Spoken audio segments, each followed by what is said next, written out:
Eto pa matindi. Tuwing merong sakuna, naglalabasan ang mga epal na politiko. Ginagamit pa nila yan sa sarili nilang kampanya. Di ba? O yan o. Oy, tingog! Ina mo! Tingog, tingog, tingog! Ang kapal ng mukha nyo, ha? Parang alam ko kasi nung sanggaling yung tubig na yan. From Speaker Martin Romualdez and Tingog Party List Relief Operation. Kapalan talaga ang mukha. Anto? Unang-una, sigurado kung saan galing yan. Don't tell me sa bulsa nyo. Oh. Sinong kontraktor na nakatanggap niyan? Alam na yung mga galawan na ganyan. Sino provider nyo? Alam mo kaya maganda? Sa ano, ito kaya marami sumisip-sip sa mga congressman, na mga kontraktor, yung mga supplier. Kasi sa kanila wala akong nakontrata. Wala. Hanapin nyo kontrata nito, tingnan nyo. Oh, tingnan niyo yung kontrata nito, wala. Oh. Asan yung kontrata nito? Wala. Kaya no, kaepalan yan, di ba? Kitang-kita nyo naman. Yan ang wala nang e-epal sa mas epal pa. Ultimong tubig. Talagang nilagyan ng pangalan ng Speaker Romualdez. Tapos sasabihin, wala akong planong tumakbong presidente. Sino ginago mo? Sino kasi budulipunan? Napakasinungaling. Di ba? Kapal ng muka. O baka akala nyo dyan lang natatapos yun. Hindi. Eto pa kapal ng muka Office of the Speaker. Martin G. Romualdez. Anong kapalan ng mukha yan? Karen May, Plato, salamat po. Hindi, di ba? Isipin nyo, anong klaseng kakapalan ng mukhang ginagawa nito mga animal na to? Kailangan talaga nandun yung pangalan niya. Office of the Speaker, sambahin nyo ako. Kulang na lang, gawin mo iglesia ni Speaker. Gawin mo, palitan mo na yung logo nyo, gawin mo iglesia ni Romualdez. Ganon. Yan ang tinatawag na Marrojas 2.0.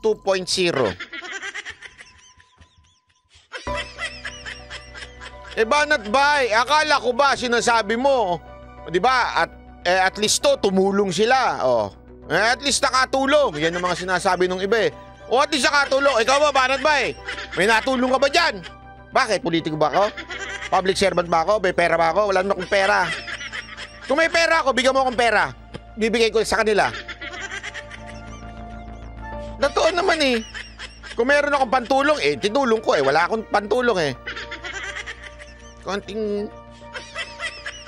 Wala na nga akong pangkain Hindi pa ako kumakain ngayong araw na to Si Boss Daday, kain ng kain Ay. Tsaka si Mocha Hoy Mocha, kain ka naman ng kain. Yan tuloy, nakita ni PRRD yung post ni Mocha. Nainggit daw si PRRD kaya kumain din siya ng isda. Di ba? Asan na ba yung tulong ng mga Duterte? Ito yung tulong ng mga Duterte.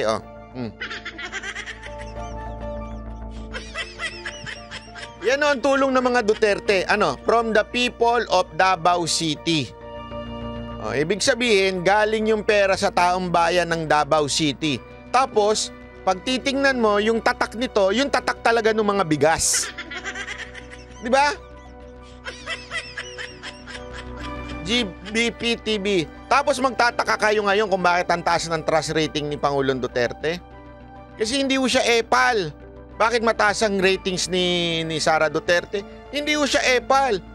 Tamba, magtaka ka na kung bakit ang baba ng mo. Ang epal mo kasi, tutulong ka na lang, meron pang... Sino kasi thinking Pinoy? Na noong pandemya, tutulong na lang, kailangan nandun pa pangalan niya? Ang inang yan. Sorry naman. Kalma muna. Kalma. Baby, kalma. Huwag mo naman akong bigyan ng dahilan para tabihan ka. Kalma. Iyon. Kalma muna tayo. Masyadong pinainit O, di ba? O, yan. Pambihira talaga, o. Kayong mga epal dyan, na mga congressman, mga mayor, ganyan ang tularan ninyo. Bigay kagad, hindi kailangan mamalimos. Bigay kagad at tanggalin yung mga lintik yung mga pangalan. Ba't di nyo ilagay dyan? From the people of House. House of Speaker. Ang kakapal ng muka. Pero pagka magpapapirma, ayaw ilagay yung pangalan. Diba? Pag magpapapirma sila ng People's Initiative, wala yung pangalan nila. Pero pag tumutulong sila, nandun ang pangalan. Anong tawag mo doon? Ang kapal ng mga mukha ninyong mga animal kayo. Kalma mo naman at bay. Masyado ka mainit! Oh, kalma. Baby, kalma. Huwag mo naman akong bigyan ng dahilan para tabihan ka. Kalma. Ayun! Masyadong mainit to si Banat Bay. Hindi, alam mo, naintindihan naman natin. Ha? Bakit? Sa bagay kasi may bago na tayong presidente. Alam nyo ba yon? May bago tayong presidente? O hindi nyo alam? Hindi nyo alam? Sino may alam dito na may bago tayong presidente? Taas nga kamay. Eto, may bago tayong presidente. Oh. Ayan, oh. May talk to the troops ang ating bagong presidente. Si Martin Romualdez. Sino yung sumisip-sip? Si Congressman Bambi Emano. Delivery speech as he talk to the troops. Oh, ayan. Oh. Di ba? Napaka, matindi. Trabaho ng presidente, siya na gumagawa. Ano to? Tamad ba yung presidente natin o talagang epal ka lang, Romualdez?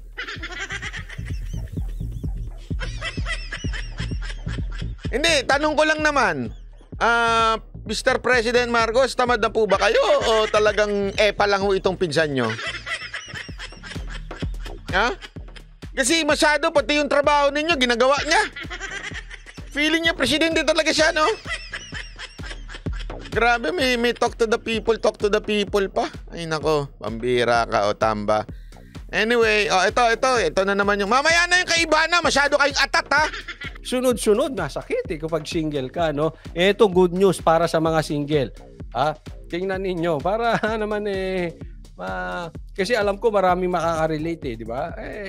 Ganyan, marami tayong single. Hoy, pakinggan nyo to.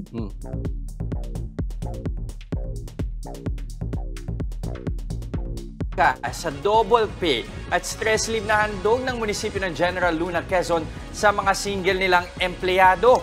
May 2 araw na leave ang mga single government employee na pwedeng gamitin sa February 15 at 16. Mga government employee, sana panglahatan na ito sa General Luna, Quezon. Ba't hindi nila, yan Marcos, nang may pakinabang ka, gawin mong batas.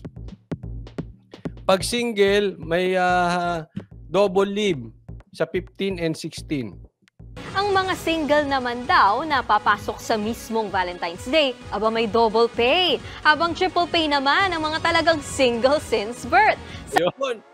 Grabe. Grabe ito. Double pay pag papasok ka sa February 4, pasok ka na lang. Kasi kung single ka, wala ka rin kasama, malulungkot ka lang. Pasok ka na lang, may double pay ka. Ang ganda nito Eto, dito ako sasaludo kay Marcos kung papatupad niya yan. Hindi lang sa government agency, sa lahat. Pasok yan. Tuwan-tuwa sila, si Gina Piit. Tapos, triple pay pa. Kung single since birth. Sa mga single since birth, tataas-taas ang kamay dyan. Ito para sa inyo yan. Kasi alam nyo, pipila na naman yung sogo. Uso-uso yan. Alam nyo naman, di ba? Ewan ko, bakit ba pag Valentine's Day, malalakas yung mga sogo-sogo na yan. No? Pero, eto, at least, makabawi-bawi tayong mga single. No, ayan, No. Pero hindi naman ako single since birth. Single. May ganon, single may leave. Pasok na lang. Pwede naman sa ibang araw. Di ba? Sa panayam ng News 5 kay Mayor Matt Florido, ito raw ang paraan nila para mabawasan ang kanilang stress sa trabaho. Sabi ni Love ko to, gusto ko yan. Sabi, single since birth. Thank you for your honesty. Meron pa palang ganon. Sabi ni Jose Lubas, marami maghihiwalay na magjowa, makuha lang ang benepisyo. Alexa G, Coach Oli, single ka ba pa-apply? Uy, may gano'n na. Oo naman, ba? Tayo. Nako. Baho, dadaan sa verification process sa mga tatanggap ng benepisyo.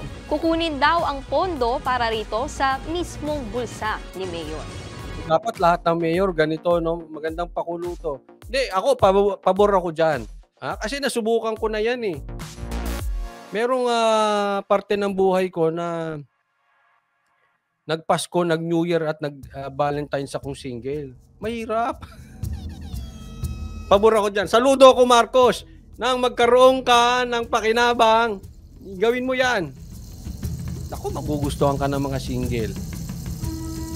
O, Jing Smile D Vlog, single 8 years na. Oh. Mga kapatid, Kaya ang tanong doon, ito sabi, ang tanong doon, kukuhanin. Titingnan nila, i-check nila. Di kakalkalin yung buhay mo. Di ko alam kung paano nila checkin. Checkin nila kung talagang single ka. Ay, doon magkakaanuhan. Paano pa? Iimbestigahan ka? Para sa double pay pa, kakalkalin yung privacy mo? Ay, wag naman.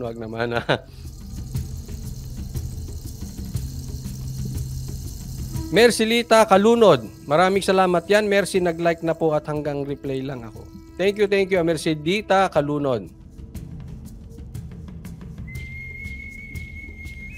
Boss Oli, a-attend ba si Tatay Dig sa Cebu Rally? Ito ang honest answer ko dyan. Hindi ko alam. At wala pang sinasabi si Banat Bay. But definitely, pag pupunta kami or pupunta si Banat Bay, pag kumpleto Banateros, definitely Tatay Digong will be there. So ibig sabihin, wala pang pinag-uusapan si Tatay Digong tsaka si Banat Bay. Siguro. No? Kasi pwede naman niyang tanungin ni Banat Bay kung sa akin tingin lang pwede naman niyang tanungin kung pupunta no? Pero sa amin kasi wala pang sinasabi na punta tayo. Wala pang instruction na ganun. So sa tingin ko hangin pa rin si Tatay Digong. Diba? Hindi na natin alam. Depende rin siguro sa health. Sana pumunta si Andrew E. sa Cebu. Naku, ano namang gagawin yan sa Cebu? Ingat, boss, sa sagot. Baka makatanggap ka ng love letter. Uy, grabe ha. Coach, pa-arbor naman na sombrero mo. Alin, yung puting sombrero ko? Wag! May pirma ni Tatay Diggs yan eh.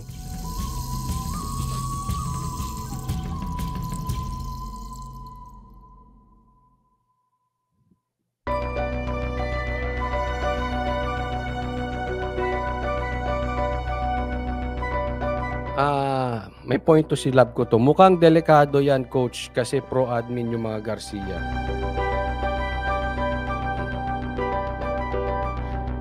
So, kaya nga ano muna, kapa-kapa muna kami. Titingnan namin if the coast is clear, pupunta kami. Alam mo na, may problema tayo, may mga na-road tag, may mga pinasusubaybayan. Delikado, ha? So,